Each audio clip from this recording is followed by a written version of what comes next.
Why that one is off. Morning, everyone. Seems very off. I don't think anyone will come in, right? No, but I'm gonna book the next 33 minutes and then just come in.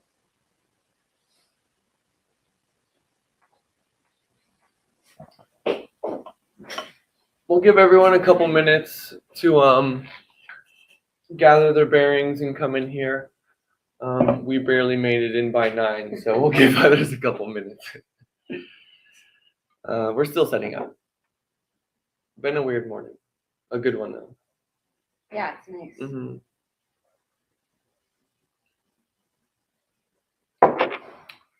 Wherever you guys are checking in from, feel free to drop it in the comments. I'm always curious. I know we only have one person in here right now, but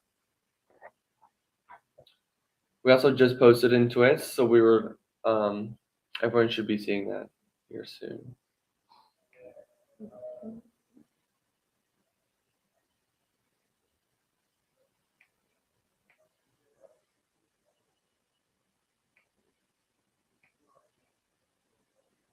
I think we should have a theme song. I think we should have an intro to our coursework. Yeah, I was like thinking a full house.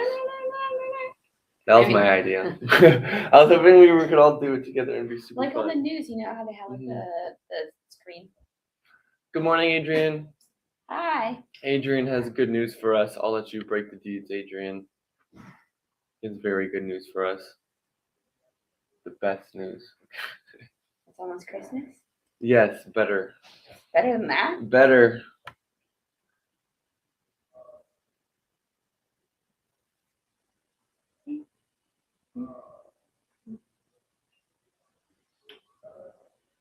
I don't know why it's blocking. Might be blocking the webcam because I have StreamYard open. Oh, hi. Good morning, Hassan. How are you? We were just saying we're going to give everyone a couple meetings. Evening. Oh, good evening. Excuse me. Yeah, we're here in California, so we're Pacific Standard Time. We're 9:02 a.m. Just starting the day. Exactly. Adrian, I don't know where you're checking in from, but wherever you guys are, hope you guys are having a good day so far. So yeah, Adrian, he actually has 2 sites. He's a smaller site and then a bigger one. And the first one he signed in was bigger. It was like the climbing website we were talking about last time. Mm-hmm. And Google kept denying it for like the most erroneous reasons over and over. And then finally yesterday they approved it. Congrats. Good morning or good afternoon, Pratik. Excuse me if I mispronounced that. But yeah, our lead Adrian actually walked over to my desk and he had this smile on his face and he was like, "Guess you got approved today." And I was like, "Oh, I know." He sent me an email this morning. That's awesome. Congrats.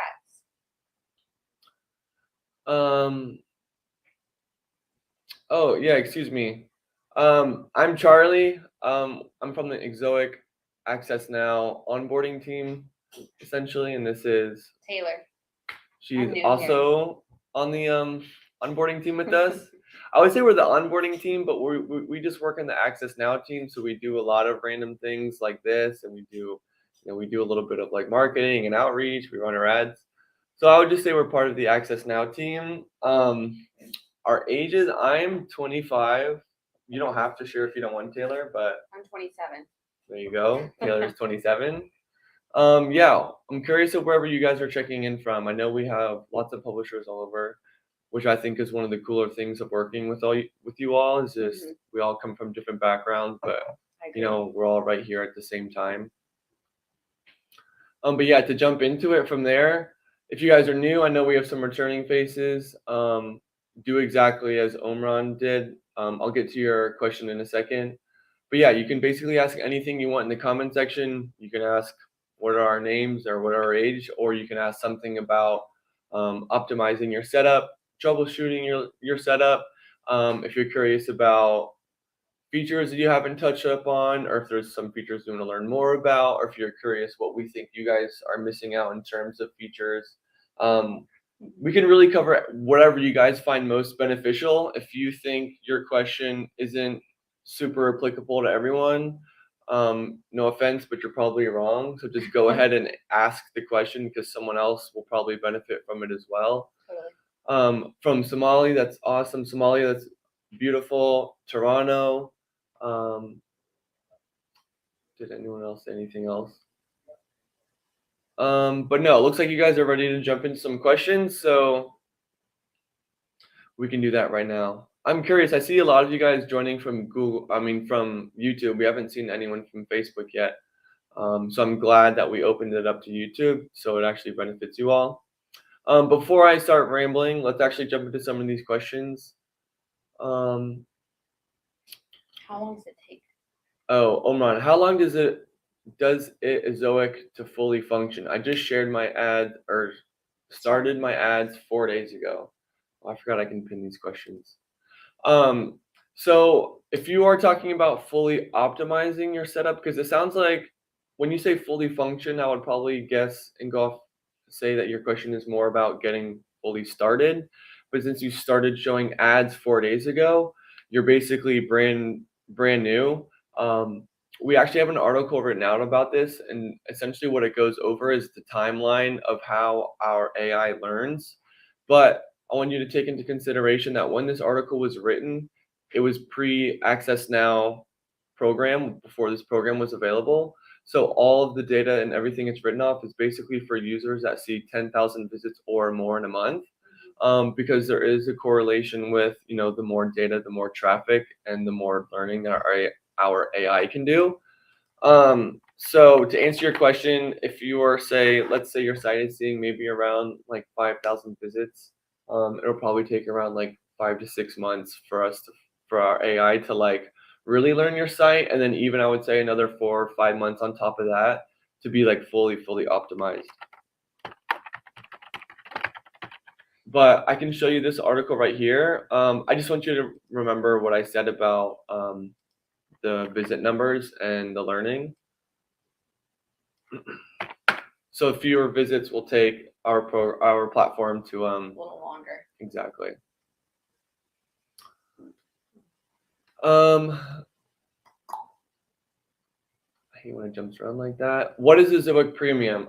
Great question. So a Zoic Premium is an invite-only program that we run, and basically it gives you access to our premium ad networks, which is one of the biggest benefits. But you also get more access to like one-on-one support, and you also get access to our publisher success management team.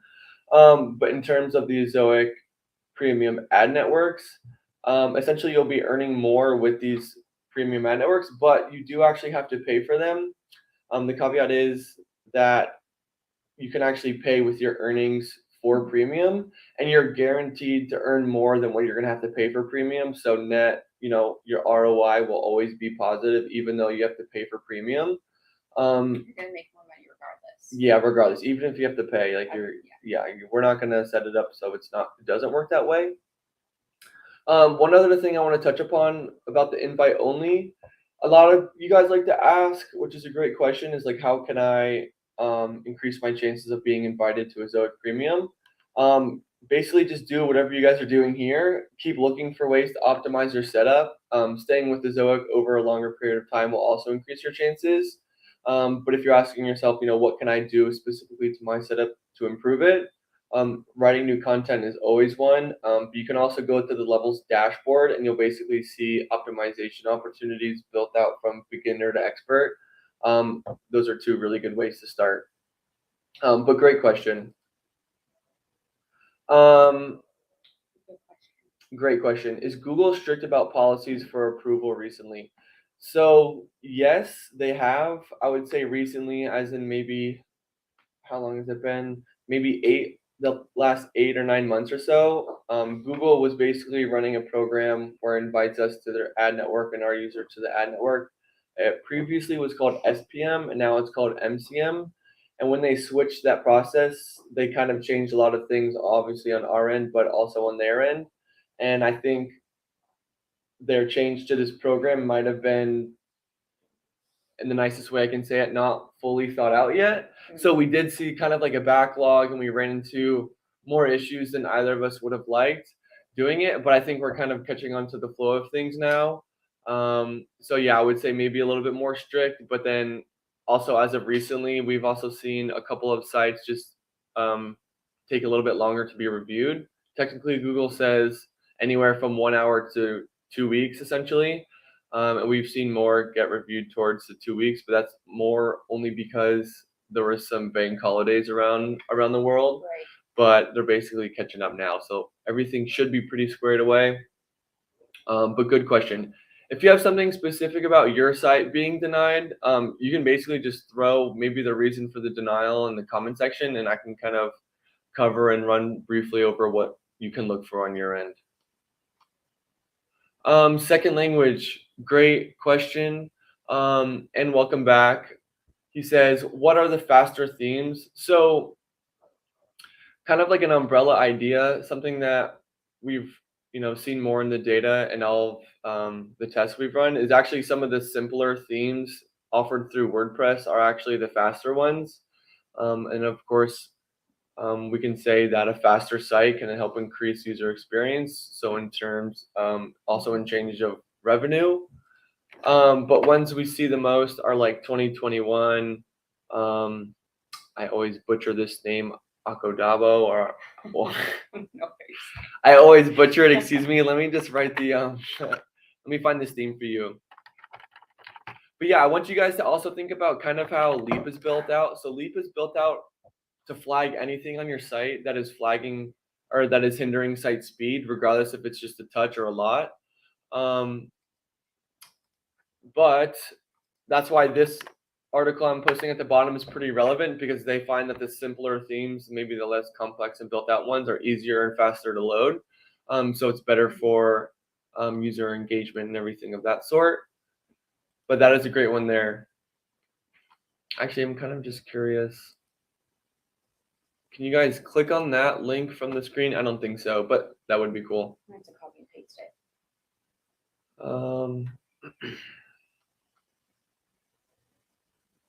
I'm not sure if that's a question. Cheesecake, welcome back.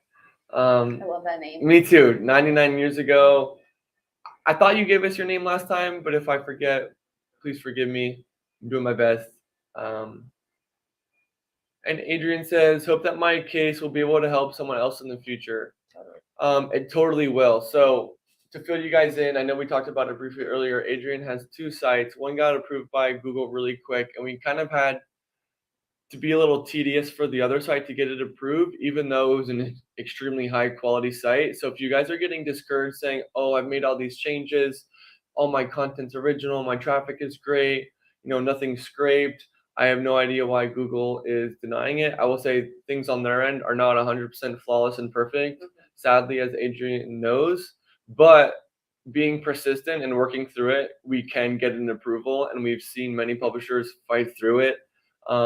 We agree it shouldn't be a fight and a battle, considering it's a very high quality site, but don't get discouraged. We'll help you out along the way. We can review your site, we can make changes, and all will be well from there. We want you to be Yep, approved. exactly. We can't help you. We will. And often that leads to our lead, actually going to Google in the meeting and basically being like, guys, look how ridiculous this is. Right. This site is amazing. It's showing Adsense ads. Like, why is it being denied? Blah, blah, blah. But we will fight for you guys for sure. Hassan says, I think your Leap is against all plugins and themes. Some of the themes you recommend are not that customizable. So this basically goes to the underlying idea of how Leap works. I know I just said this recently, but maybe I missed this question before. Leap is built out to flag anything on your site that hinders site speed. So whether it's just a fraction of a second or an entire second, just so it gives you the transparency of saying, this is my setup, this is everything I run, and now you actually know fully what is actually taking a hit on site speed.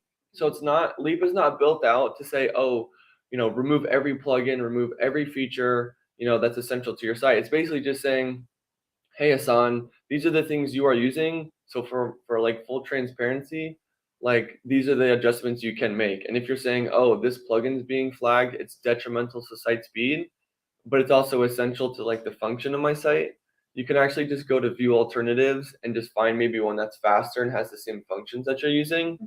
Or if it's flagging something that you love and you've been using for a while and you find that there's not many other plugins being flagged, you can still keep it.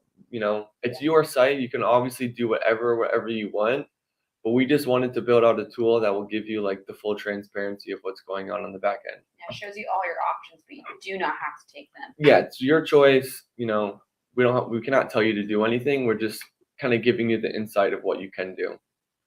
That's a good question. Great question. Adrian says, love to know how you fixed it. So originally, I think one of the categories had only a couple articles under it. So we made those adjustments kind of early, but then he kept getting denied for the same reason of low value content. So we kind of made a couple more adjustments to the menu. We added some articles to different categories of the menu. But I think Adrian's most recent edit was he had a couple of spam comments on a bunch of articles. And even though he marked them as spam, or maybe he removed them, correct me if I'm wrong, Adrian, I think he ended up just removing all of the comments and then submitting it again. I haven't seen this with other publishers, or maybe I just haven't recognized it yet. But if you're kind of in the same boat of like, my site is awesome, which I probably would agree with you, and let's say you have a ton of spam comments, it's just something you can try. Again, that's not word from Google. That's not word from anyone else. That's just based off our experience. Yeah. Are you both publishers too? Yes, novice publishers, but going through the learning curve. Taylor's actually working on buying a site. We've been joking about it, but maybe she's ready to do it. I'm not. I don't know. It's a lot of work. It's a lot, which is why it seems like you guys put a lot of heart and soul into it. And I don't know if I'm ready for that commitment yet. It's a lot. It's a good one though, and I think it'll help us. I think it's really good for us to go through the same struggles that you all do, so we're kind of all on the same page. But yes, we are. Would Zoic be interested to share what changes people make in the May 22 update, since you all have big data on a lot of websites? Yeah, are we talking about, can you just fill me on what, the Google update of May, I'm assuming you're talking about? Yeah, just elaborate your question a little bit more and I'll be happy to answer. And if I don't have proper insight, then I can find some for you easily.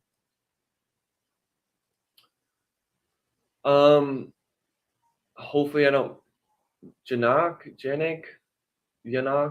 I'm sorry if I butchered that, excuse me, but this is a really good question. Does Ezoic ads conflict with Google AdSense while using mediation, which may result in showing ad limit issue in Google AdSense dashboard? Great question. There's kind of a couple different avenues and perspectives to look at this. But essentially, yes, if you are showing Ezoic ads along with AdSense ads on your page at the same time, that is a big issue because we want to make sure that our AI understands exactly what's on the entire page. I know this isn't specific to your question, but it's something I kind of quickly wanted to cover. So if you are not running AdSense auto ads, you need to actually wrap your AdSense ads in Ezoic code. I can add an article down in the comment section for you guys all. But if you go to the knowledge base from Ezoic support, you can type in wrapping ads and that'll find that.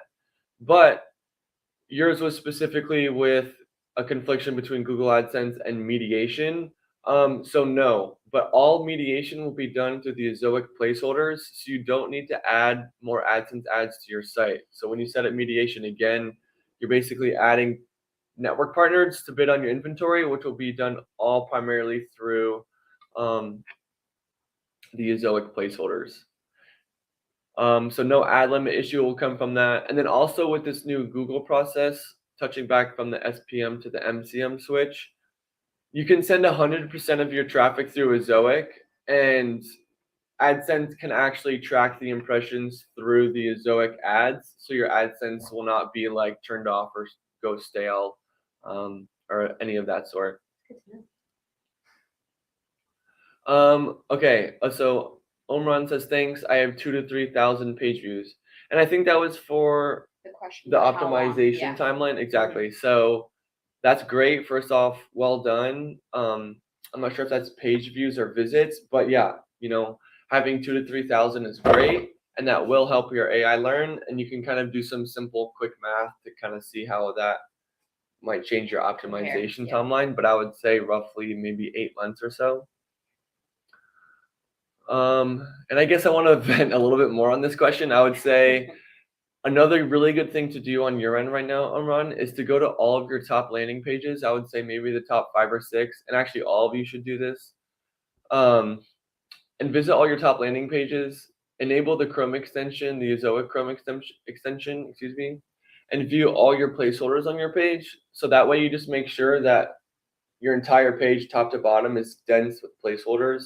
That will help our AI learn quicker. You know, you guys see me say this a lot in Twist, but I say the more placeholders means there are more variations for AI to test, and the more variations means the better variations will be displayed, which means better user experience, and then better user experience, excuse me, leads to better revenue. Kind of a mouthful, but it's the right idea.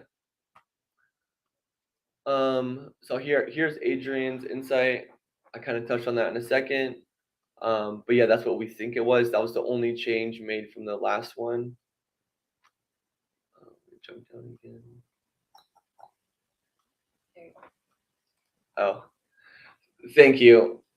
Acabado theme. Acabado. I've seen that word hundreds of thousands of times now working here, and I always stutter and I want to say avocado every single time. That was my first thought was Exactly. avocado.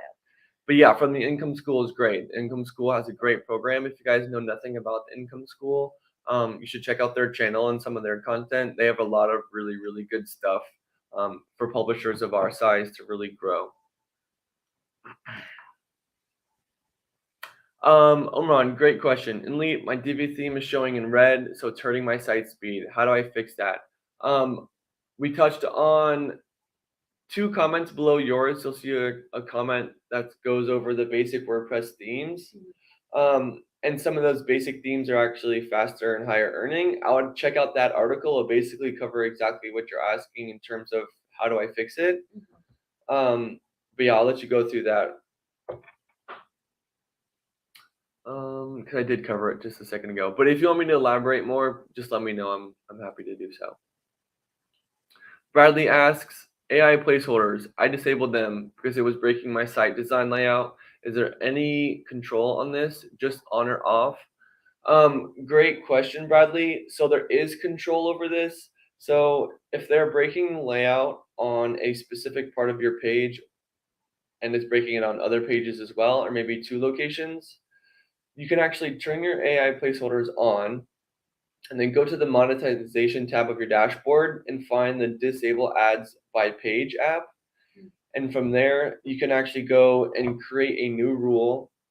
And then under that, it'll be you're going to select Ad Tester. So it'll be New Rule, Ad Tester. Then you can actually change from standard placeholders to AI placeholders. And you actually want to go to the page where like the layout issue is happening. You want to find the AI placeholder ID or name. And then in that new rule that you created for AI placeholders, you can just do either disable for all pages or just disable for that page specifically. I can give you a quick tutorial on that if you want me to in Twist later, just so I can visually show you how to do that. But yeah, you can turn them on and then disable for certain locations using the Disable Ads by Page app. Recently I have submitted one site, but it's showing low value content. I'm using a Zoic Premium and reached my success manager, but still not sure why this site is getting denied. So if you're comfortable with us quickly taking a look at your site right now, I can actually share my screen with everyone, and maybe just give you a quick verbal rundown of what I look for. I'm pretty sure we've looked at your site before in the past, for whatever reason, I remember. But if not, and you're comfortable with it, go ahead and do that. If you're not comfortable, I can just basically tell you that right now, when I see a site get denied for low value content, the first thing I do is go through your entire menu. And I basically visit every single link to make sure that each link or category or subcategory of your menu leads to at least like 5 or 6 articles in total. So we want to make sure that each link has sufficient content under it. And that's mostly the reason why Google's going to be denying your site. So it's not super specific. I wish they gave more direction of that originally, but that's basically what I'll be looking for. Kezel Gonzalez asks, I have a problem with speed. With desktop, it is good, 0.9 seconds, but in mobile, it is 3.7 seconds. I deleted plugins and use Leap now, but still slow. I removed Google Fonts, but my home is bad. So you can actually use Leap to analyze your core web vitals, specifically to the ones that are hurting the most. So let's say in your instance, let's say it's CLS is hurting you the most for mobile. What I would do then is click on CLS in mobile, and it'll actually take you to your worst performing pages.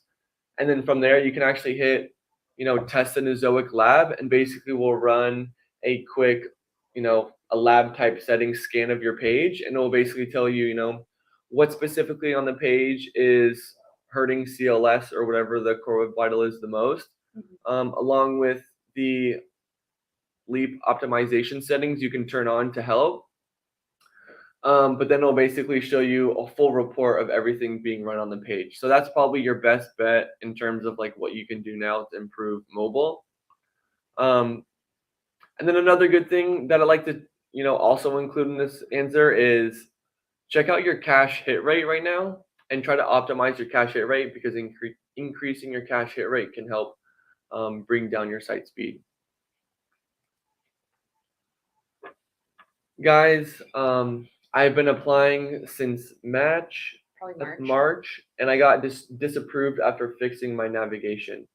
So without knowing your domain name specifically, I'm not sure if your domain is getting denied for navigation again. If it was getting denied for navigation, then your menu is going to be your best first move forward. You're going to want to make sure that the overlying idea that Google told us is that if I was a brand new visitor going to your site and I saw you wrote an article on, visiting Italy, then I should easily be able to navigate from the homepage to this visiting Italy article. So that requires like a well built out menu with subcategories, making sure that each article is only under one category, and basically make sure that the site is really well organized throughout the menu. Sometimes this is a question about the ad manager review. So sometimes this attempt can be 1, it can be 2, sometimes 3. We really hope it's not more than 3, but if not, again, it's never not enough. So we can always, resubmit and try to do better. Yeah. Let us know if that works for you. It seemed to have worked for Adrian, but again, we don't know that for sure, so I don't want to it's not a hard and fast rule. Yeah, it's not written, it's not concrete, but it's worth a shot if it worked for someone else. I fixed a lot of spam with Google CAPTCHA. I will say that I'm not sure if Google CAPTCHA is the best move forward, because it can actually hurt real user experience, like real users that are going to your site. So while this is a good step forward, I wouldn't say it's maybe the best step overall. Maybe Adrian, if you can touch down below and maybe say, oh, maybe this is a better way forward than using Google CAPTCHA. I'm not going to flag that response, but yeah, sometimes it's more than 10, sadly.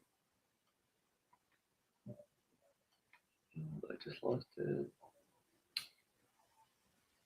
Baxi says, I don't have a comment section. So yeah, again, if you guys are really confused on this Google Ad Manager review, I think your best thing to do is actually to go into Leap, post a thread, and say, hey, Charlie, I was with you this morning.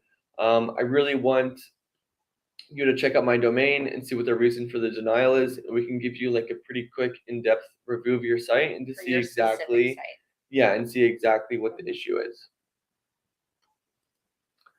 Gonzalez says, if I have chose 100% Ezoic for mobile, desktop, tablet, it means that I will not have more. Nothing with Adsense. So yes, if you're sending 100% of your traffic through Ezoic for all devices, basically what that means is we're basically going to be showing only Ezoic versions of your site, which means we will remove Adsense from those pages. So you will not be seeing any more earnings or revenue through Adsense unless you have mediation set up. So if you have mediation set up, and AdSense partners outbid a Zoic for your inventory and they pay you more, you will actually get paid out through AdSense. But that was more of a little bit of a rant. But yeah, if you're sending 100% of your traffic through Ezoic, then all of that will show through the Ezoic dashboard and not in AdSense. News. He says, I am not getting revenue. Why? Without knowing your website and kind of seeing everything, it's really hard to tell. The first thing I like to, of course, do is I like to go to all your pages and make sure that ads are actually showing for your users. It's good to clear your cache and cookies and view an incognito tab, so that way you're not seeing any old versions of your pages, to make sure that the new users are seeing the most up-to-date pages. But without knowing your domain right here on hand, it's going to be a little bit hard to tell you exactly why. There's a lot of factors that can go into this. And if you are not seeing ads, I would say make sure that your ads.txt is filled out. And if your ads.txt is set up, make sure you're just approved by Zoic and Google entirely. If you guys are seeing denials for your ad manager, it's good. You don't want to reapply right away. You always want to make changes or make, like, add new content, change out your menu or change out your layout. We don't want to just resubmit without making changes. Because from there, Google can actually flag your site if it's being sent in too often without making changes, and it'll basically say you can't. It's just going to be automatically denied for the next week or so. I don't know what the time frame is, but the news site said, in my site, AdSense ads are showing, not Ezoic. Why? Again, without knowing your domain, it's going to be a little bit hard to tell. But yeah, we can take a look. If you want to go ahead and open up a thread in Twist and just say, hey, Charlie, I was with you this morning. I have AdSense ads, not Ezoic showing. Help me figure out why. It is everywhere. So yeah, we did make, I'm not sure what changes we made on our end. But with this new update, we did have our SEO specialist, Robert, go basically through an entire webinar. If you go to the zoic.com trainings and recordings.php, you'll actually find all those recordings there, but we do go over this. But most of the updates that we make on our end, we basically automatically implement them through Leap or through the dashboard. So without, verbally writing maybe new marketing content on this, we do push our updates, and if not, they're usually before sometimes the updates even come out. But yeah, I will do some more research for this. I think one small things I saw was that, like, sites tons of affiliate links, maybe sometimes that might hurt search rankings. But again, also with this new update and also with the older update, it's basically going to be more of a focus on your core web vitals, which is going to be actually a Google ranking factor, which is why we built out Leap, because it analyzes your core web vitals, which is also why we built it out so specific to flag absolutely everything, because if site speed and rankings is your end all be all, then we want to be the ultimate tool to get you there. But I can touch up more of that again. Correct. Good question. They asked, that means it's not necessary to place AdSense codes on my site for mediation. That is correct. Mediation will take place through all of the Zoic placeholders on your pages. At first, I did quick reapply, but in this month, I waited a few days before reapplying. Also posted about 2 articles per month in the meantime. Yeah, that's great advice right there. Kendall says, I have a problem with placeholders video. With extension and code, it's not working. We can have access to a similar code like YouTube, like proper embed code. That's a good question. I'm not sure if you can actually grab the, trying to think of, I don't think you can actually grab the video code like you can next to the placeholder in the dashboard like you can the ad tester. But you can add them directly onto your pages using the Chrome extension. I'm not sure if you've done that yet, but you can basically select create and then change. There's a third tab that's video, and you can actually just add it right there. But it is really easy because you actually embed your YouTube videos to the video tab of your dashboard, and then from there you're just creating a new placeholder, and then you can literally just apply a directory of videos or just a single site to a page. But yeah, without seeing your setup specifically, I just want to it's hard to troubleshoot from my end. So this is something good for Twist. If you have not been in there yet, go ahead and post that there. Ezekiel, hello. Welcome back. We've talked about this domain in the past a handful of times. We can talk about it again in Twist later, but there's a handful of questions I think that will benefit a lot of others. So I know we've talked about this in the past, but feel free to reach out to me on Twist and we can handle it there. This is kind of a site-specific question. How is GeneratePress theme and DigitalOcean cloud hosting combination for speed with the Zoic? Good question. There's a lot else that goes into this, along with all of your other plugins and all the features and stuff you're looking at and going with. But I know I've seen DigitalOcean a handful of times in the past. I don't know exactly how their cloud works. But off the top of my head, if they are using like a cloud type CDN service similar to ours, there could be, some conflictions there. But let me do a quick search because we were just talking about this recently.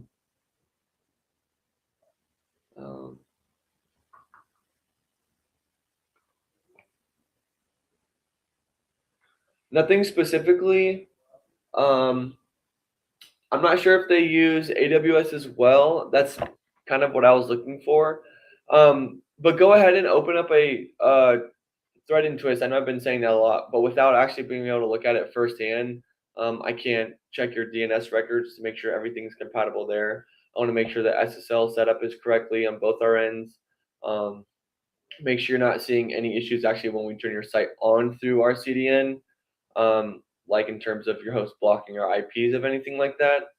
But if you are curious about, if your hosting service is fully compatible with the Zoic, or if you're thinking about switching to a new host, one of these is a really good one that are obviously just fully seamless with the Zoic, so you won't run into any issues. Or if you are approved for monetization or using any Ezoic features, you can actually use the Ezoic free WordPress hosting.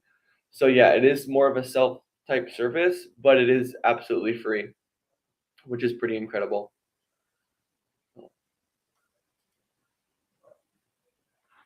Sierra Academy says, I have two sites, one running with the Zoic and Adsense and the other with Adsense only. If the other site gets policy issues from Adsense, does my site with the Zoic get affected too? No, it does not. So if the site specifically only with Adsense gets disabled, then the other site will not get an issue.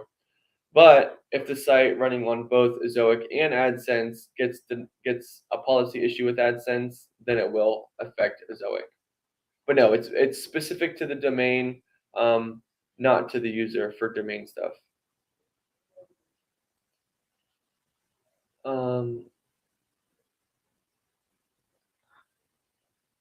Good question. What is the best choice for ads display setting 1 to 100%? I thought this question was gonna go in another direction, but I think I'm a bit confused exactly what you're asking here. What is the best choices for ads displaying setting 1 to 100%? I think you're referring to the settings tab of your dashboard, I think, and if you're talking about the 1 to 100%, the best choice would be setting it to 100% of your traffic through a Zoic. We talked about this right at the beginning of the live stream, but the more data you have going through our CDN, the quicker our AI can learn. So if you're sending 100% of your traffic to a Zoic, you're speeding up, you're kind of creating a catalyst for our AI to learn. So if you're sending it at 1% and you have 100 visits in a month, our AI is going to test very, very, very, very few visits. It's going to be a very low learning curve. So if you want to optimize that, set it to 100%. Our AI will learn through all your visitors, and then we'll kind of expedite the learning process.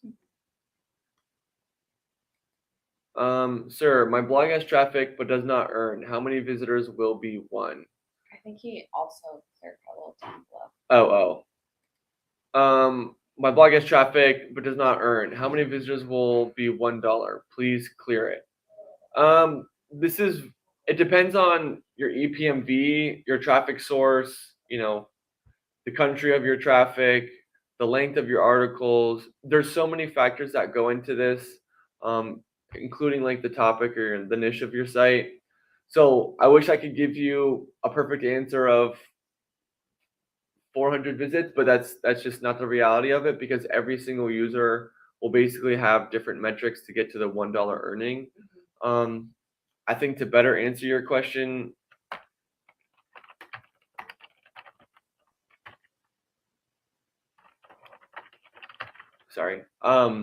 this article actually goes into a lot of the factors of why Epmb can go up and down. I know it's not specific to your question, but it basically goes over all the different metrics and things that go into it. So you can then apply that to your own setup and say, oh, well, this is kind of how, my site's built out and is currently operating. So I might expect maybe, 600 visits to see $1, or for some it's 100 visits or less or more. But it's really hard to answer without actually going to the analytics and doing a little bit of math and data on our end. Hello, Charlie buddy. Welcome back. We're happy to have you. Ask any and all questions you like. We love you've been active in Twist. We like to see you back here. I'm glad you're making use of both of these avenues for support. Suman asks, should I use Zoic native ads? If it is beneficial, what is the best location for the native placeholder? So if you want to use native ads, 100% up to you. If you think it'll work well with your content and your layout, then absolutely. I would say yes. I would say go ahead and add a bottom of the page native placeholder. I think these are the ones that produce the best results. I would also say it's good to add it to the bottom of the page, because let's say for whatever reason you want to add it to the top of the page. A user might actually only read the first couple paragraphs, find a related or like a sponsored article through the native ad, and then leave your site. So I would say it's best to add it to the bottom of the page, and I would probably be an advocate for adding a native placeholder.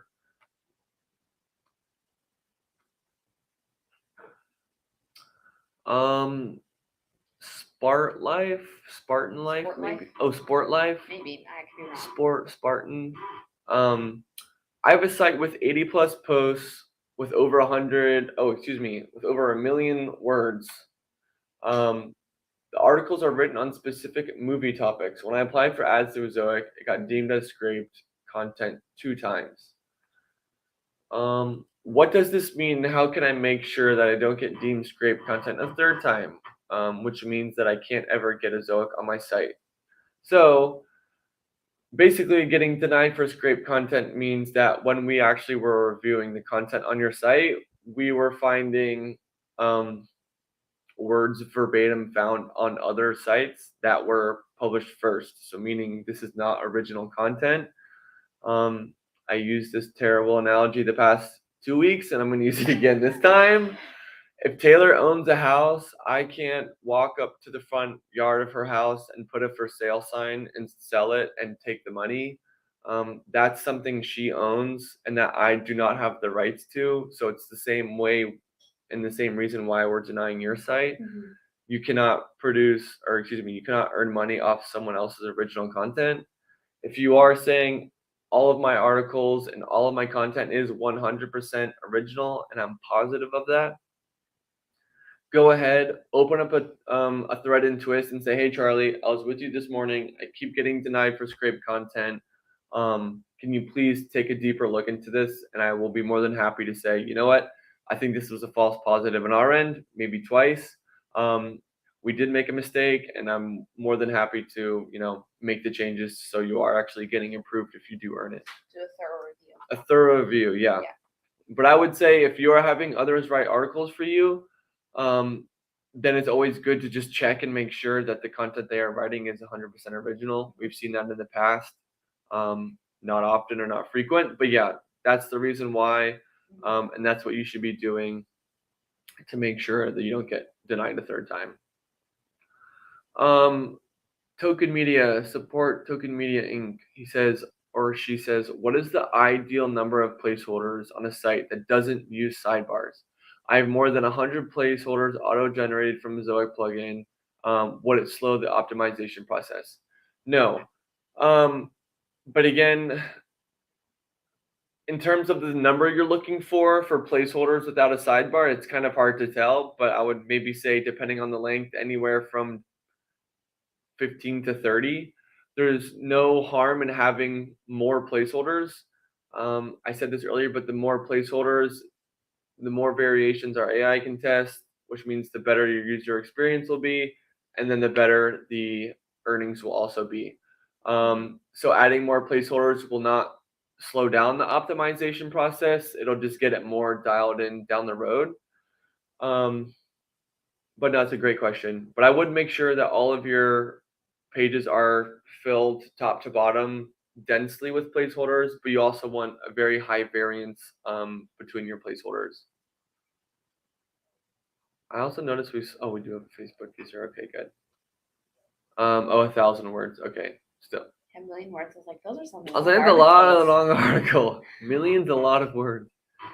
I do have others write articles. However, every article is checked through plagiarism checkers before ever publishing, so it's kind of hard to know where exactly the scraped content comes from. So yeah, go ahead, go into Twist, post a thread, and then from there we can actually go through, do a thorough search, and make sure we didn't make a mistake on our end, because we do make mistakes, of course.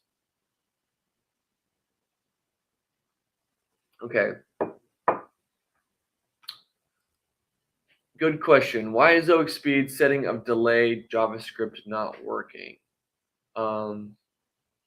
So are you asking if the script delay specifically is not working, or are you saying I turned on script delay and my site features are not working?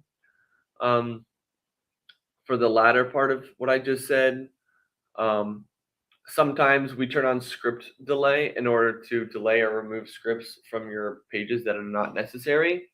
But sometimes we do remove essential scripts for your site. So what you can actually do is you can basically, first off, we can point in the direction of the issue being with script delay. You can turn off script delay and then preview your site to make sure it's working then. And then from there, you can actually turn script delay back on. And then basically you're gonna have to do a little bit of an experiment and turn off the scripts one by one to see which one was actually causing the issue. So to take a step back, let's say you just posted or you just set live a new version of Leap, and then all of a sudden your mobile menu's not working anymore. What I would do is turn off script delay, preview your page to make sure the mobile menu starts working again, and then from there turn script delay back on, check out the scripts that are being delayed, and then use the search function for menu, so you can find any of the scripts that have menu in it, and then turn those off so they're actually not being delayed. If I totally missed the point of your question there, please let me know. But there is a really good article for this. It's basically just going through setting up and troubleshooting Leap, which does happen sometimes, but is a very easy fix for both of us on either of our ends. This is a very easy fix.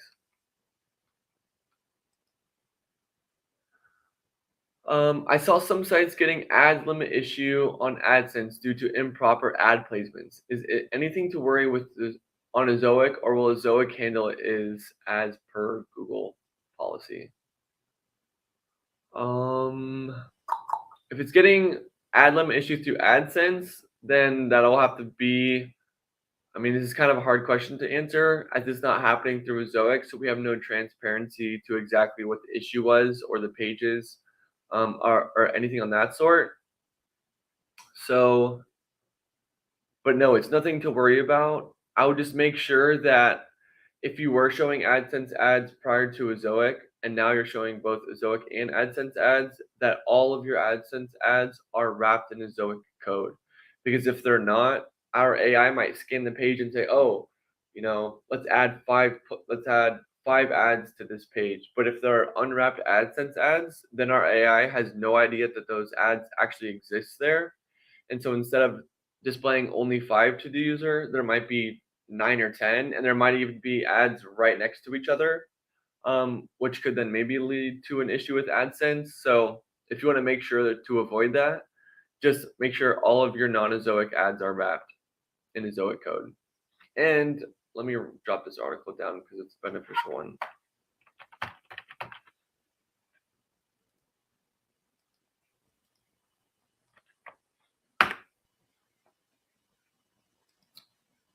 Hello, Victor. I'm not sure if I've seen you in here yet before, so I'll say hello. And I guess now that we're an hour in, if you guys have joined late, my name is Charlie. I'm Taylor. I know that was a bit delayed, but I know some people can join in late, so I don't want you guys to be speaking to strangers. So if my website has no issues and I sign up with an old mail account that was disabled with AdSense, why can't I just change my email and use my new site? Because we have to actually hold basically the same policies, and in order to respect our relationship with Google, if Google denies your site or an account, then we have to honor that with AdSense. Creating a new account under the same user is kind of I wouldn't say a malicious move, but it's a little bit sneaky, I would say. And you're trying to basically get around the system. So instead of doing that, I think it's best to just appeal that issue with the old account and then move forward. We won't be able to remove the old one if there was an issue with it. So instead of trying to just get around it, we can actually go through the system. You can appeal it, but we have to respect Google's decision here.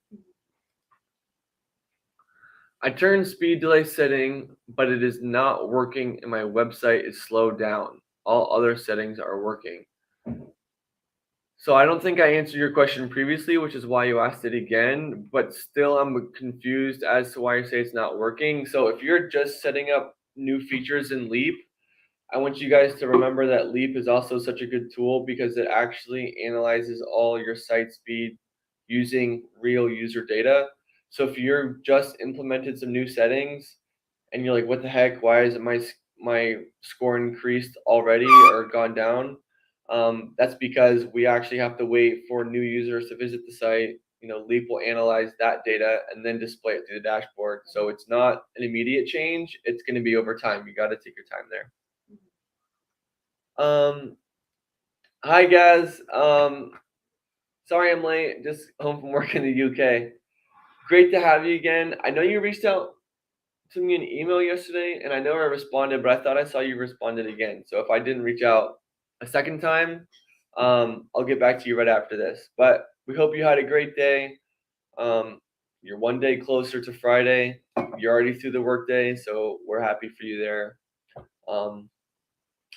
He says, I'm still waiting for Google to review my site. It's taking an eternity. So yeah, we talked about this at the beginning shortly, but some of the countries around the world where they do the reviews, they had a few bank holidays, a couple back to back recently.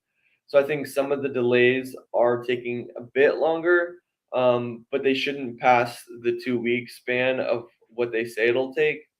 So guys, you can shoot me an email if it's taken over 2 weeks and I can flag Google with this, or if any of you guys have been like, oh wait, I submitted mine and I haven't gotten a denial or a response at all for 2 weeks, we can actually flag that with Google.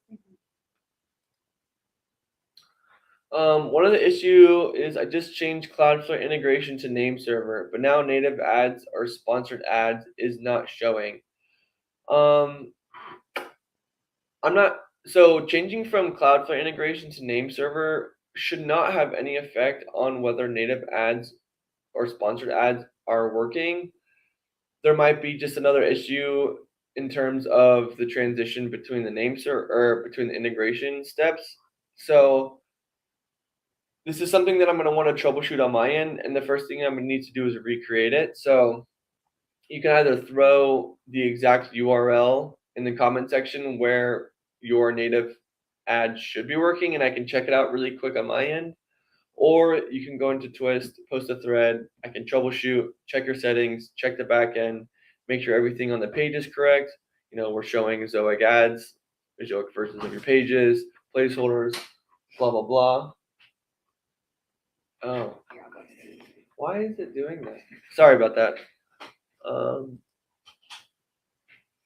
Am I in the wrong room? If I want to apply with 10K page views, is it a need to give Google Analytics report? No, it's not, but sometimes we might ask for it secondly or on the back end. But essentially, when you first sign up, you get the option for sub 10K or above 10K page views in a month. But we will actually analyze that data once you integrate. So once you integrate, we'll basically use the next couple of days of data to basically see and gauge where your visit numbers are at.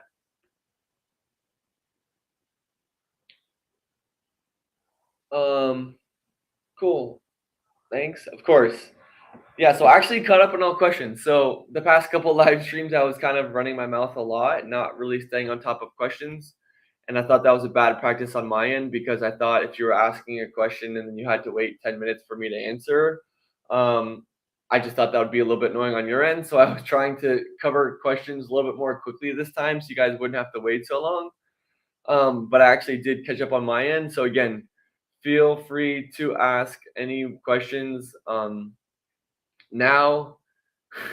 Ask any questions now, or do you guys, again, if you are comfortable with it, please just throw your domain on the comment section, and I can actually just go through and then basically answer all questions from there, hands-on. And if not, there's a lot of things I can cover on my end to basically just talk about the things that I think you all should be working on. But now that I've run my mouth for 2 minutes, we have 5 more questions, so that's awesome. Okay. Once after the Zoic and ad manager approval, will there be a review again? No. So once you're approved for a Zoic and ad manager and showing ads, there's no other review that takes place. I was going to see if there's another way I can answer that, but yeah, that's it. So once you're approved by a Zoic ad manager for your domain and site, you're good to go. I will say that sometimes we've seen users in the past get approval and then they're like, oh, now that I'm approved, I can basically buy a bunch of traffic and send a bunch of traffic to get paid. We do basically have like checks and balances built out. Oh man, I'm about to get kicked out of this room. We do have checks and balances built out. So if you're sending invalid traffic, we actually will go through, check the data and turn it off. But is it possible to become a billionaire by blogging? Absolutely. I think if you cut your imagination and your expectations short, you're only doing yourself a favor. So I would say absolutely. The world is your oyster. It's going to take a lot of work, but yes, it is. On my primary site, I have showing ads. Is it setting up setting up a second site easier to do?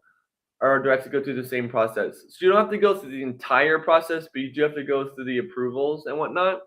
But we can actually help you set up ads and everything from there to get it all going. Hi, how are you guys? At first take, oh my gosh. How are you? Great to have you with us today. Yes, all sites can get approval. Sorry, I see something coming up in the meeting room. It looks like someone's going to try to kick us out here. I don't know why. I don't know how that happened. I hope I don't kick out. I want to run this for at least another hour.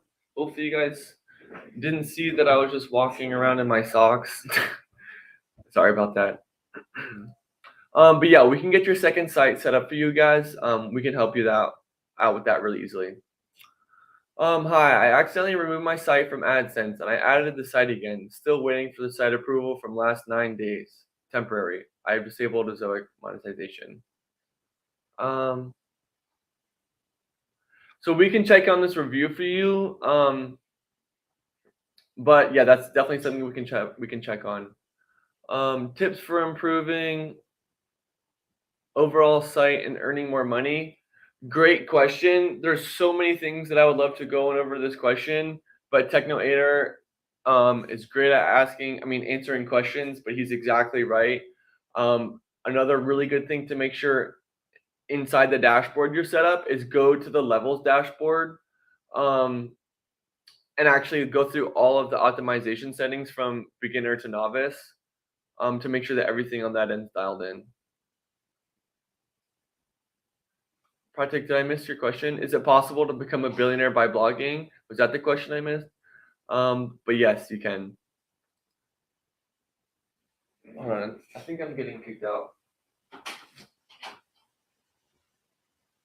Taylor, are we getting kicked out? Okay. Okay, sorry about that, guys. I think our just meeting room is being weird, but I am with you guys. But yeah, this is a really good question, and TechnoAder does answer this very well. You should all continue on focusing on writing new content and improving your SEO. As you guys know, we love SEO and organic users. The data also points to the fact that organic users that come from Google tend to engage with your content the best. So yeah, that was a great answer and a great question. Here's another really good one. Should I place ads above the fold, like top of the page and below the title? Some people says it will ruin the user experience if you have Amazon affiliate on that site. What do Ezoic experts say? So I think in general, to answer your question, excluding the Amazon affiliates, I would say adding tons of placeholders above the fold and showing ads above the fold is a good practice. I want you to think about how our AI operates, because you say some people says it will hurt user experience, but the way our AI is built is that it'll only use data and show ads that are proven to not hurt user experience.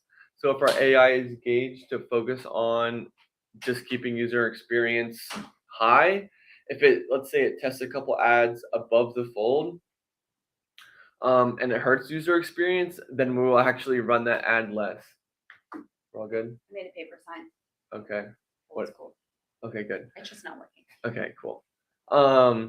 But then in terms of the Amazon affiliate ads, I will say that having a bunch of ads along with affiliate ads could hurt user experience. Again, it might be something specific to your site. I don't know if it's on just a subcategory of your blog you're showing affiliates, or if it's all pages, or exactly how many you're showing.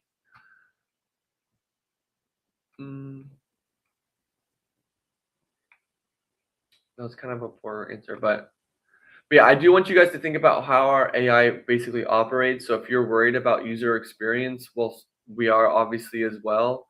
And if the AI finds that the data or your users are bouncing with a certain layout or certain ads, it'll actually show that ad far less frequently in order to maintain good user experience. So I think I answered your question above. And this is great advice right here. Guy says, I've noticed the ads on some sites repeat quite a bit on the same page. Is this normal?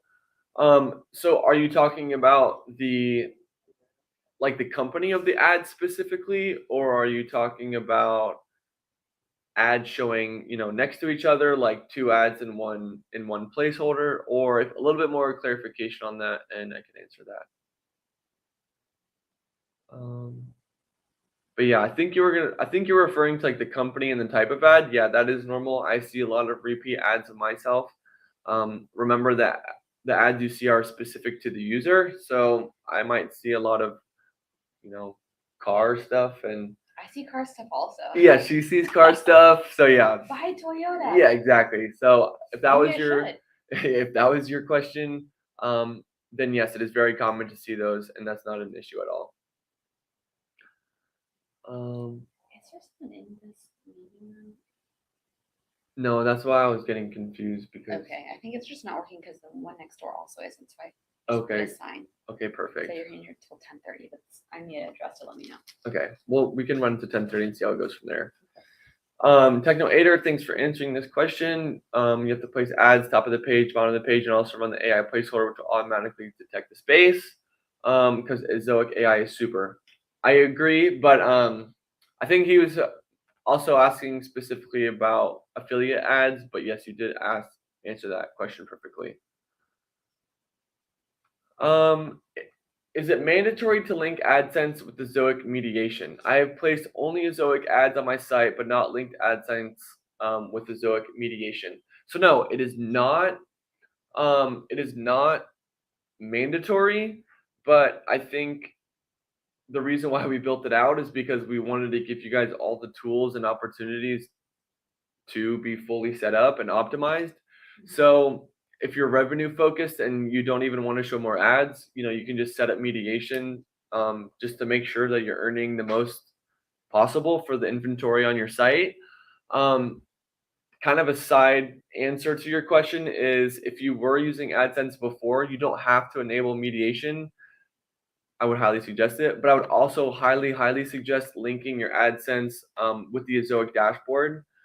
Basically, what that can do is that can allow that I'll give our AI some data that you were using with AdSense, and that'll basically allow our AI to learn your site a lot faster. It'll basically be a catalyst to learning your site. So that is also not mandatory, but I would say that's super beneficial on your end. Mediation is good because it increases your website earning. If you have AdSense, then you can link exactly my answer. Exactly. Yeah, two exact ads next to each other, like Hertz. Okay, yeah, so that's totally fine. They really want you to rent a car. They do. And then also to answer your question, if you are sitting there saying, oh, I have one placeholder between these two paragraphs, but I'm actually having ads served, like two ads served in one placeholder, that's actually normal. We call that adaptive sizing. And sometimes we find that the earnings on your end and the user experience will actually be improved on both ends if it shows two small ads in one placeholder. So if you are seeing that, if that's going to be the variation of your question from Gaz, then that's totally normal as well.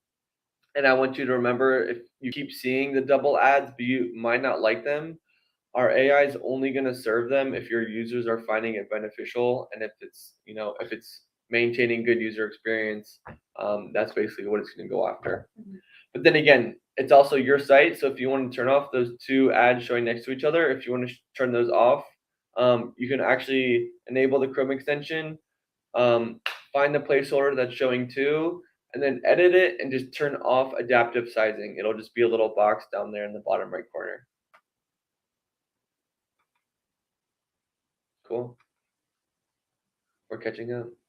Please answer my second question. I thought I answered all questions. Maybe you missed it, but I'll be more than happy to go up and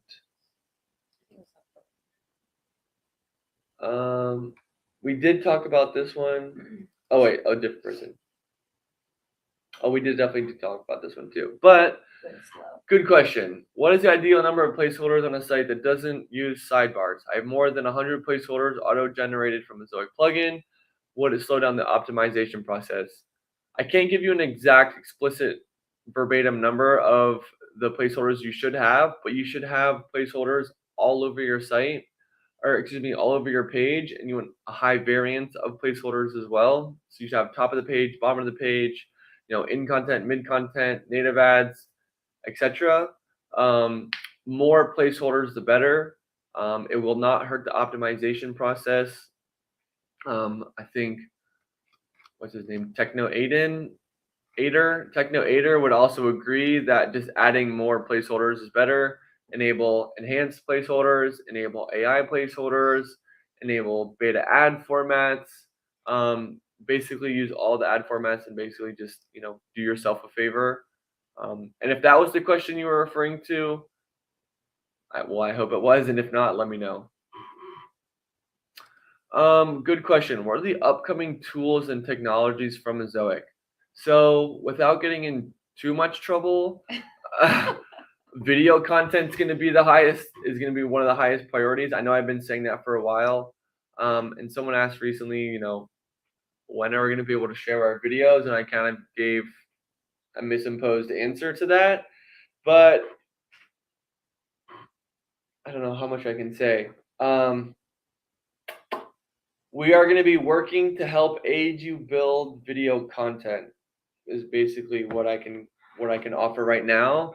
But if you are creating video content on your own right now, I would also say start using those video ads right away, because the Epmb has been helping a ton. Earnings have been, really crushing. We have a huge section of our engineers all focused on the data from the video side and make sure that everything on there is being, really, really well set up. But in terms of upcoming tools that are right now available for you all, you can check out the Trailblazer program. But then also, one thing that we just pushed out to your guys' dashboard under ad tester general settings, you can see beta ad formats. And if you turn that on, it'll basically allow us to display a few different ad formats that we've been testing out. Again, we're only going to test out these ads if we find they've been very beneficial for many or all of everyone.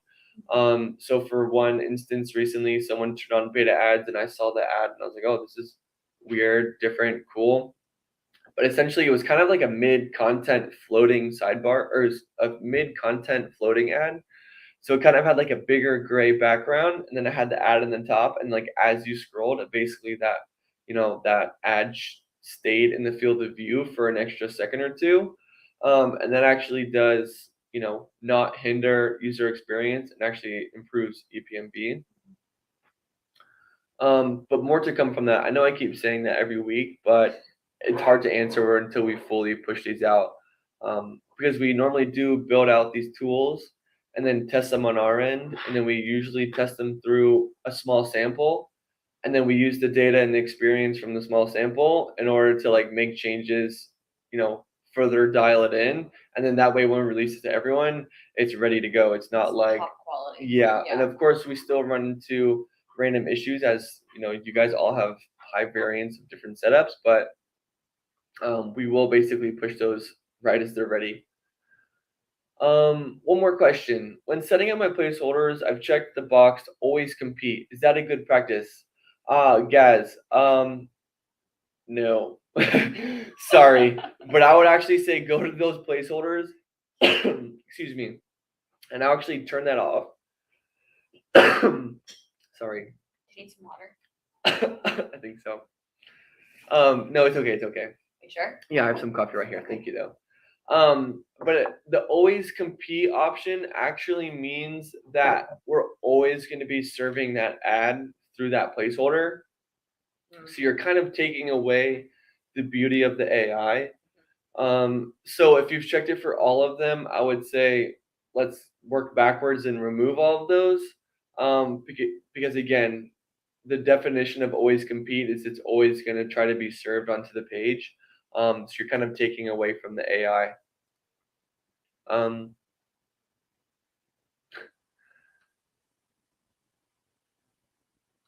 I'm trying to find your second question. Maybe you repost it. Yeah, can you repost it? Because I went back to your last couple ones, and I know I answered at least the last couple ones. Yeah. But I'll be more than happy to go back through in case you did. Techno Ander. I have a question in mind, and also many users want to know: is Google AdWords traffic, Taboola, and Outbrain human traffic are safe or not for Zoic?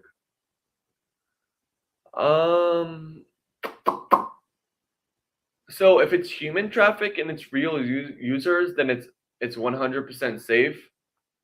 If you're paying for traffic, I don't remember exactly how Taboola works, but if it's human and real traffic, then that's totally fine regardless of where it comes from.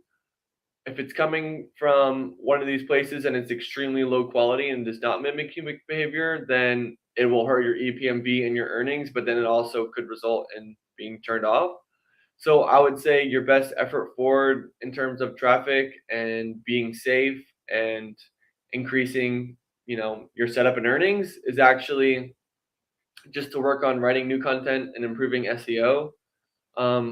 Try to get all your traffic through Google. I know it's not perfect for everyone, and I know some of you guys have great YouTube channels and Pinterest pages and Facebook pages. Those are also great avenues. But I would say the safest and the most beneficial will be Google traffic through SEO. Will phasing out third-party cookies affect anything at Ezoic? No, you can actually control all of your privacy policy, CDPR, GDPR stuff through the, what is it called? What is the app called? The third party or the cookies app? What is it called? The consent management app. Excuse me, the consent management app at Ezoic.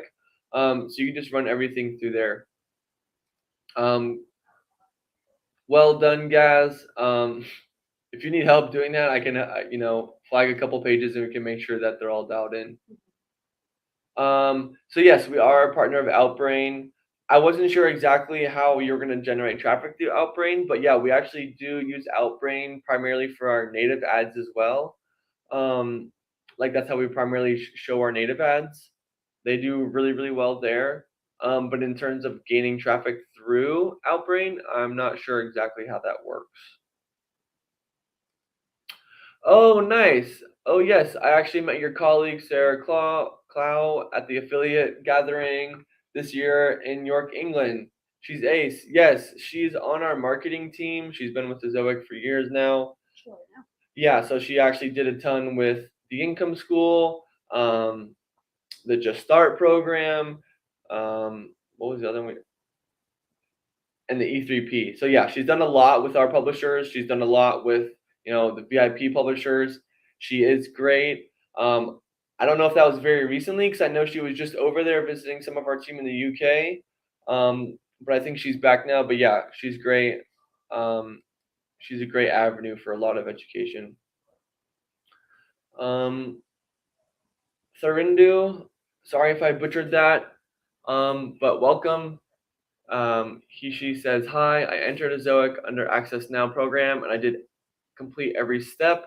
But under Ad Manage Domain status, it says waiting on Google to review your domain. Now it's been almost 14 days.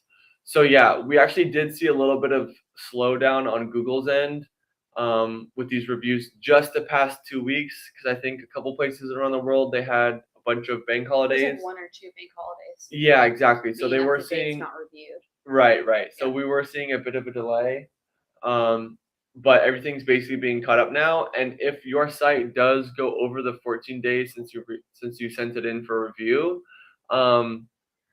please reach out to us in Twist, and we can actually flag that directly with Google. But yeah, Techno Aider is exactly right. It's not dependent on the Zoic. It's up to Google if Google delay. Yeah. But we will yell at Google for you guys. We are a Google ad partner, but we will do everything in our power to help you guys out and kind of expedite this process and make it work well for you. Yeah, we're all caught up on questions for now. I wonder if we can mark this. Sorry for getting up so many times, guys. Our meeting rooms are being a bit funky today. Some technical errors. And I just don't want someone to walk in and kick us out. Or, yeah, I just wanted to make sure. It's very nice. Sometimes on their computers, it'll show up that the room's is open. Oh, I see. Yes, of course. Patience is a virtue. Absolutely. It's hard. It is. Waiting. It is. It is very, very hard, and it's frustrating. But we're here to help you guys. We can help you guys do that process. Yeah. Thanks for the info, guys. Big help. Of course. Again, now that we're caught up on questions, I want to encourage you guys to ask questions. Honestly, you guys can also offer us any insight to the program or the onboarding that you hated, or constructive criticism.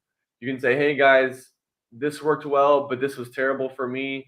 If you're thinking that and you don't want to say it, I would encourage you to say it, because it's probably more likely than not true for someone else. Yeah.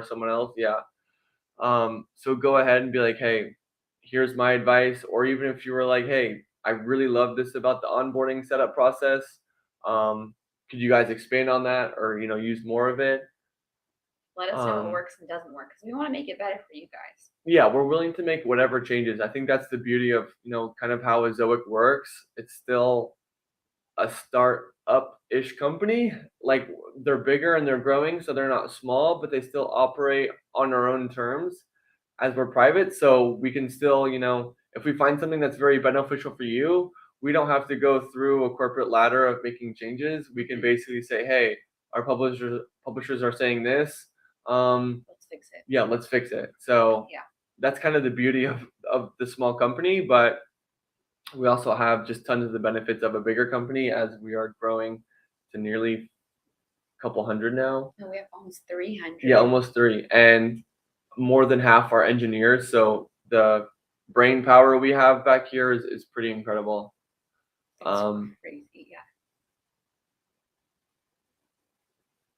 So yeah, maybe part of also the delay in the review is this: there's been a lot more reported COVID cases around the world. Some COVID spikes. Yeah, so that's something we always want to take precautions around.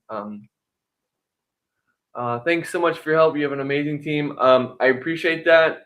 I love the positive affirmation, but again, feel free to tell us anything you hate, because while we do like to see that these are helping, I do want to make changes in ways or avenues that aren't working as well. Yeah. Agreed. Yes, of course. Yes. So yeah, adding more placeholders. I cannot. What do I want to say? Cannot emphasize this. Yeah, I cannot harp on this, emphasize this enough. More placeholders is really good. If you guys are ever making changes to your placeholder setup, I would never ever suggest deleting old placeholders, because placeholders actually have stored data in them that helps our AI learn your site. So if you've had a placeholder on your site for an entire year and then you delete it, you're also deleting the data that's being held inside that placeholder. Oh, I did get an email from Ezoic saying I could do better, like a school report, lol. So I like the idea of us trying to reach out to help you to do better, but not like a school report. And I don't want our emails to come across saying like, hey, you did that. Come on, gas. Yeah. Shame on you. Do better. So maybe we could definitely reword these. Be a little more encouraging. Like, hey, this is how you can improve versus Yeah. this was terrible. I think we're gonna try to work towards more like a newsletter moving forward, so that way we can like kind of keep you guys up to date on what exactly is going on our end. But yeah, we can work on that for sure. It's funny. It is funny. I would not want a school report. Oh, how to join Zoic as an employee. Zoic is actually growing very, very fast. If you guys go to like your just to like a search bar in Google and you look up Zoic job opportunities, it'll actually take you to all the pages and locations where you can actually apply as an employee. I think as you guys are all website publishers, you come with a wealth of experience. Exactly, wealth of experience and knowledge. So it's like, I think this would be a great avenue for you all if you guys are interested. It's a great company also. It is. Yes. I love working here. I agree. I get excited to come to work in the morning. Me too. They treat us very well. Yeah, that's an understatement. It is. And I will say it's the same exact way they treat us, is they will literally do anything in their power to do the same for you all. Regardless of where you are around the world.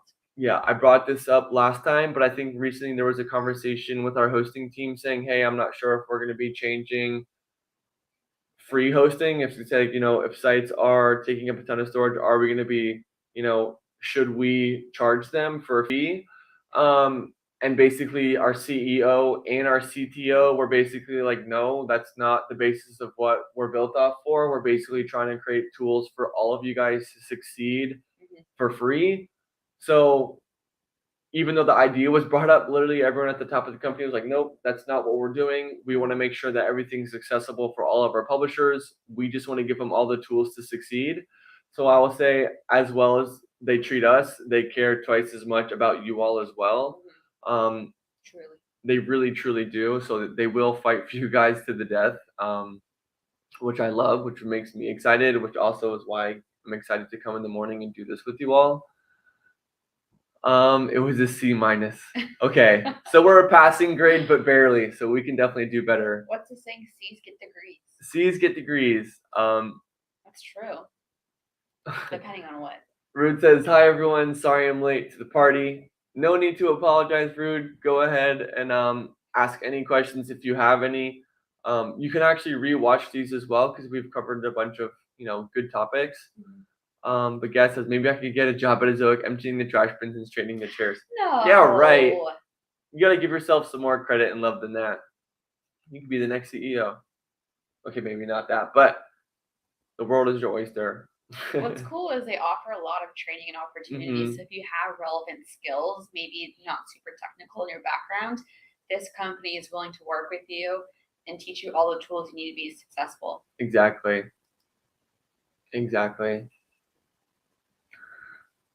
All right. Well, we still have a good amount of users in here, so if you guys want to ask more specific questions, I'll be more than happy to do that. Sometimes in the past, when it's gotten quiet, sometimes I'll just open up a couple twist threads, and I can read some questions from there. If you guys are in Twist right now, you'll probably see that Tucker's in there. So we're kind of covering all avenues. Oh, nice. Omran, I saw you already posted in there. And we're talking about the DV theme and the convert kit. It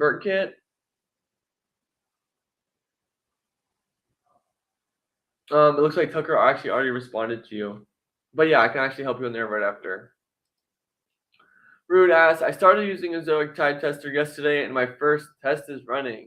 But my question is, can I still run tests on pages that get low views? A warning comes up. So yes, it sounds like you can, as you did on some of the lower views, but I think it'd be best to test them on your higher visited pages, because to fill the rest of you guys in, if you have not checked out our title tag tester, essentially we use a similar learning curve with our AI to test out a bunch of different what am I trying to say? Keyword search. So we'll actually, use a couple different title threads and then test them, and whatever works best, we'll continue to run. So that way it'll help with SEO. So I would also say that you should use it on your higher viewed pages, because that's just more data that we can use, and then the more accurate it'll get, and the better you'll be using the title tag tester. For a website, how much time is it takes for Access Now program approval? So it can take up to 10 business days, but we can usually review a site much, much quicker than that. The independent variable would be how much traffic you're getting. So if you're seeing 5 visits a day, we might actually need maybe around 20 days to review all of the traffic.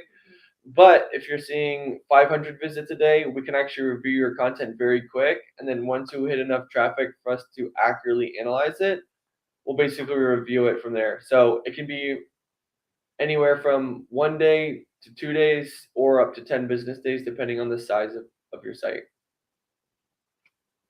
My website optimized with Leap, but still very slow on Google speed test. So we actually see this question a ton. I'm happy you asked it. So like Page Speed Insights and GT Metrics, they actually use a lot of old metrics to analyze site speed. They also use a lab type setting. They don't use real user data to analyze their speed. So it's very outdated in many ways. And then also, if you are just setting up Leap, you need to give it time for our Leap metrics to kind of update, because Leap does go off real user data. And it also analyzes core web vitals, which are important for SEO rankings. I know that was a bit off topic, but these Google speed tests really aren't that accurate anymore. And they don't even access the right, variables that are important. They're not really comparable. Yeah, and then you just want to give Leap some time once you optimize things to actually show the appropriate data. I saw the tag tester, but didn't want to break anything. That's totally understandable. I think Zoic likes to move fast and kind of break things and work things. But again, it's a great tool. It's a great tool. For mobile, it's around 30 to 40. So yeah, I need to check out your site specifically and see exactly what's going up. But you can actually go through Leap for mobile and see what core web vitals are actually struggling. And then the other thing I would suggest you to check is check out your cache hit rate and percentage. Try to optimize it there. Rude answered you guys. I just changed the title, not the URL slug, so it's safe to use and great to see the data. I agree. It is safe to use, and it is much better to see the data. Is it necessary to optimize the website with Leap for the monetization? No, it is not necessary, but it is a free site speed tool that offers all the features and all of the other plugins for free, including caching, script delay. It analyzes real user data. I cannot advocate. I don't think Leap is given enough credit and love as it should be. I will, yeah, I will say the same for our big data reporting. That's another tool that you guys should all probably use a little bit more. But yeah, not essential, but I would say it is Super beneficial. Yeah. Yeah. I agree. Pro Leap. Pro Leap for sure. I mean, it's free. We should get buttons that say I'm pro Leap. I'll say vote for Leap. Vote for Leap. But yeah, we're caught up on questions. I'm still going to leave this open because we have some more time. But that was an hour and a half, so that's really good. I appreciate you all coming. I'm not closing it out yet. I just wanted to say thank you all.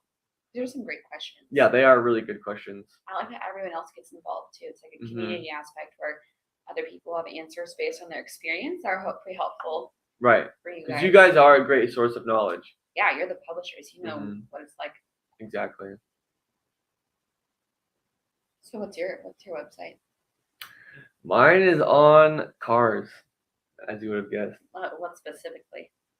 Just about different kinds of cars? Yeah, so it's about older cars. My specific car is an older car, and I kind of go over a lot of articles that go over what the buying process looks like for an older car and the things to look for. Interesting. But yeah, I'd love to share it with you guys someday. I'm going to be upgraded to level 1 next month since I've hit 13,500 views and over $200. But I really want to get into premium so I can get a higher Epmb. Is there a way to get an early invite? There's no way to get an early invite. I did answer this a bit earlier, but you're basically doing everything right already in order to entice us to give you an invite to premium. You're working on writing new content. You're increasing your visits. You're increasing your earnings. And you're also staying with the Zoic over time. So leveling up is great. Longevity is great. And then just continue to optimize is basically, you're already doing everything you can. Congrats too. But yeah, congrats. That's really exciting. That's really awesome. That's some really, really great progress. Cool. That was my last question. You can ask as many as you want. As many as you want. Gaz, this is troublesome. We're gonna go down a deep conversation. I drive an old BMW, but I think most people that say they drive an old BMW. I think it looks. How old is it? It's from 1999, so a little bit newer than the 944. But all I was trying to get at is I think that most people my age that are obsessed with old BMWs, we all dream and fantasize about old Porsches. I think everyone agrees that Porsches are the best car in the world. That couldn't be more biased coming from my mouth. Like I didn't know that. But personally, my favorite is the Porsche 993, 911. That's the last air-cooled Porsche. I was born in 1997, so I would also say I love cars from my era of birth. The 944 is one of the most underappreciated Porsches ever. I think they're so cool. Sorry, I'm continuing to rain on this because I see no other questions, but classic cars are very, very cool. I agree. They're also very valuable. And expensive, right? And very expensive, sadly. Can we use the Zoic ads on Google Web Stories? So we cannot monetize web stories right now due to the way Google built out these pages. I'm not sure if we have any future direction of monetizing these, but I will say that it works similar to how AMP does, I believe. So the engagement, if you are running web stories and you guys go to your analytics, you can actually see in your URLs that the engagement and bounce rate are very poor for web stories pages due to the way they're built out. But to answer your question more shortly, we cannot monetize web stories yet. Or I'm not even sure if we will be. What exactly are web stories? So web stories are kind of like similar to how, correct me if I'm wrong, guys, but let's say you're on Instagram and there's all the stories at the top, and they can kind of like serve you kind of like vignette stories. Mhm. So it's kind of like they're kind of like vignette content where you can kind of like scroll through like stories type deal. Oh, that's Yeah, but I pretty think cool. the way Google serves these is actually through their CMS. So I don't know if users fully engage with your actual website. That's the same way of how AMP works. I'm not 100% sure. Got it. But yeah. Why Zoic doesn't allow reapply for Zoic Premium if someone have canceled it before? That's a good question. I'm not sure if that's actually the way it is. If you were previously on Premium and then you canceled it, I can ask if we can get you another invite. I'm not sure exactly how it works. I'm not sure why you canceled it either, but that's something we can, Case by case. yeah, it's case by case, something we can, talk to and work on. So just reach out to us in Twist and we can see what we can figure out for you. Guys, I connected my site with Leap and it really worked well. My site speed on phone was more than 65, but after days I faced 522 errors, so I had to turn off Leap and change name servers. So this is most likely not with Leap, but we can troubleshoot these 522 errors very easily. We have tons of tools. We can do it within a couple of minutes. If you guys can, I don't know what that's about. Anyway, yeah, we can troubleshoot these 522 errors. We can basically we can access your pages bypassing our CDN and then from ours as well, and basically see exactly where the issues are. More often than not, it's something coming from your host in terms of security or a feature there, or just an easy issue with the DNS record mismatch. But if it was happening after some days, most likely something was enabled on your end or the host end that actually created this issue. But again, this is something that we can easily recreate and then troubleshoot. So Dilip, if you want to go into Twist, post a thread, be like, hey, I have not integrated my site yet, but I was seeing a 522. I want to integrate my site again, but avoid these errors. And so what I can then do is I can actually turn your site off our CDN. So that way, when you integrate, you're not going through our CDN yet. The content's still coming directly from your host. And then that way, once you are fully integrated with your name servers, I can simply just turn on your site, check the page right away. If the error comes up, I can troubleshoot it with our tech team and figure that all out squared away, or we can just turn it on, realize it was just a simple DNS issue, and then we're all set. Regardless, we can help you out. Ezoic exam cannot be avoided. I don't think it's good to have an Ezoic exam. So you should not be seeing an Ezoic exam because you are 100% right. We don't think there should be an Ezoic exam, and there's not anymore. We did get rid of it because you're exactly right. It's terrible. It's not good. We wanted to encourage the idea of you guys educating yourselves on how this program works, as Access Now is a self-serve program, which is the idea behind it. But you're right. We realized this was an issue, not a good practice on our end. We totally will admit that, and that's why we removed it. So if you're still seeing an exam to get access to features in your dashboard, please reach out to us, and we can remove them, and then get you set up. And then I also want to look in, especially if you're seeing it, I want to make sure that other publishers maybe that fall in your same case are also not seeing it. So please reach out to us. We can get that dialed in. If you see an exam. Mohammed's, I don't want to butcher your last name, so I'll leave it at Mohammed. But I know we've been working in Twist a lot together. Welcome. Happy to have you here with us. I have a deleting domain problem. I know we've been working on this in Twist. I don't remember exactly where we left off or exactly what the issue was with deleting it. But we are more than happy to help troubleshoot that today as well.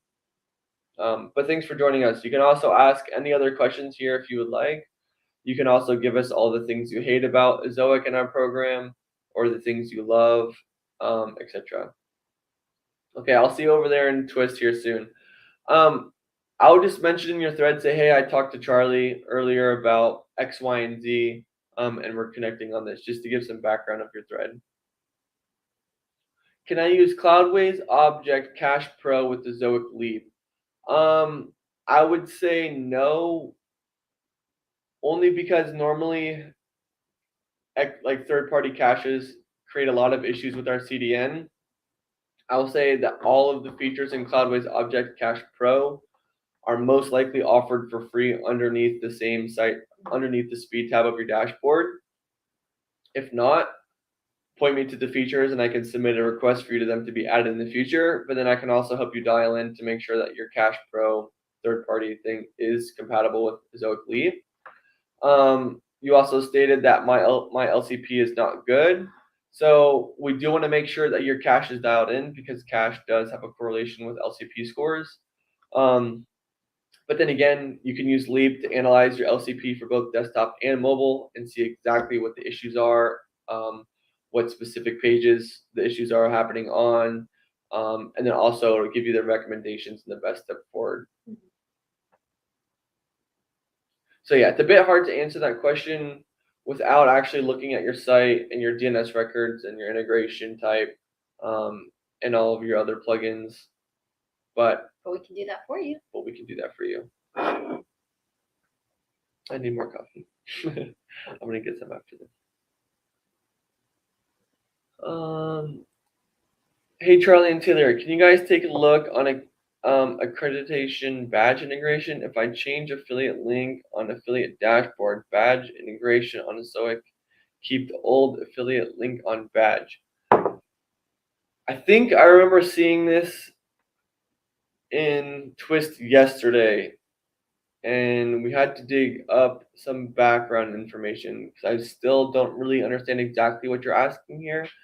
If I change affiliate link on affiliate dashboard, badge integration on a Zoic, keep the old affiliate link on badge. I'm a little confused exactly what you're asking, but I know we were working through something similar in Twist yesterday. So if you could clarify a bit more here or in Twist, we can make sure that that's all dialed in by the end of today.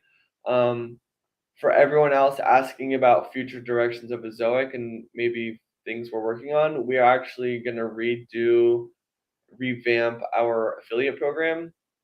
We have an affiliate specialist that we hired and we are currently working with. He was the first one to say that your affiliate program is pretty poor, which I think is great advice. I'd rather have someone come in and say you could do so much better. Help us do that.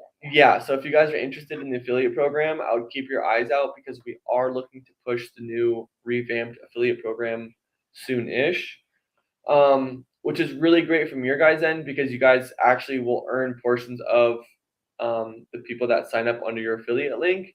So from a small publisher standpoint, you could get 30 affiliate links out and be earning tons of more money. If I change the affiliate link 1 to a link 2, the badge will remain showing link 1. I would make sure that you're clearing cache everywhere through, Ezoic caching app, of course, WordPress cache if you're caching there, if you're HTML caching there, at your host. Just make sure you disable all cache because if you do push a change, things should update automatically to the new link. If that change was done through Zoic, you can use the plugin to set up automatic caching. I'll send you guys the article. This is a really good one that doesn't get used enough, I think. This is going to be one of those features, but you can actually set up automatic caching. I know that was a bit outside the realm of your question, but I had to disable the badge because it was showing a different link. I cleaned all cache options and still showing the wrong link. Okay, so this is most likely something that I can't troubleshoot right here.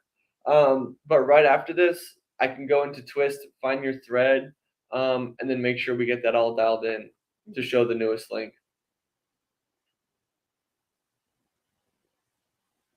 But yeah, please go into Twist. I'm literally just looking through Twist now to make sure to see if you guys have already posted in there or not. Tucker's already going through answering a lot of these already, but I will be in there right after this to help you out. But yeah, it's going to be really hard for me to troubleshoot without recreating and taking a look at your entire setup.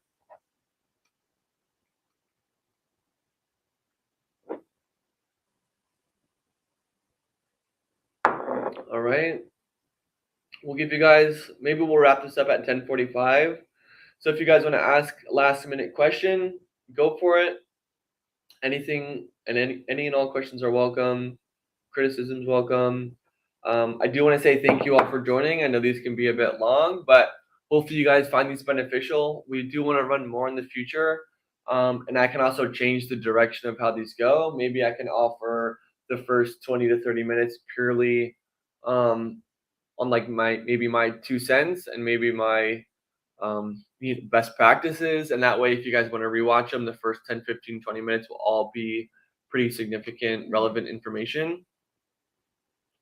Dorindu, I actually answered this earlier, but I would focus on the Leap settings and scores. PageSpeed Insights uses old, outdated metrics along with non-real user data, excuse me. So I would focus on the Leap scores and all, and then go from there.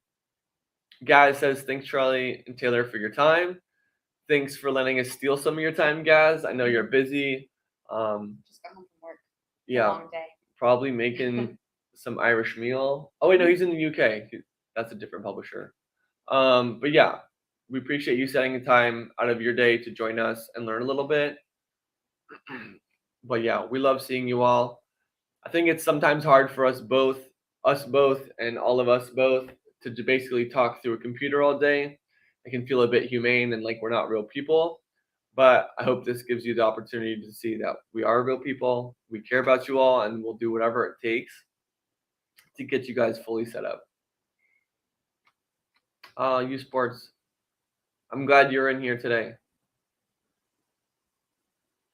Thank you guys. You have a great day as well. All right. So if I asked you to go into Twist, this is not a goodbye. This is a see you soon. I'll be in Twist 5 minutes. right away. Exactly. Yeah. But again, I do really, really appreciate you all coming and joining us today. And I hope to see you guys next week. And also, if you guys are in Europe or in the UK, our UK team does do live videos on Fridays, 9 a.m. their time. So middle of the night for us. But yeah. Awesome. I'm glad Leap worked well for you in terms of site speed. But yeah, we can dial in and make sure everything's set in there. Thank you all. All love to you all as well. You guys are absolutely the best. I love working with you guys. My favorite set of publishers. You all rock. But that's it for us. If you guys are signing off for the day and you're gonna do other things, enjoy it. Be safe. Have a good weekend. And for the rest of you all, I'll see you soon in Twist. Goodbye, everyone. Bye.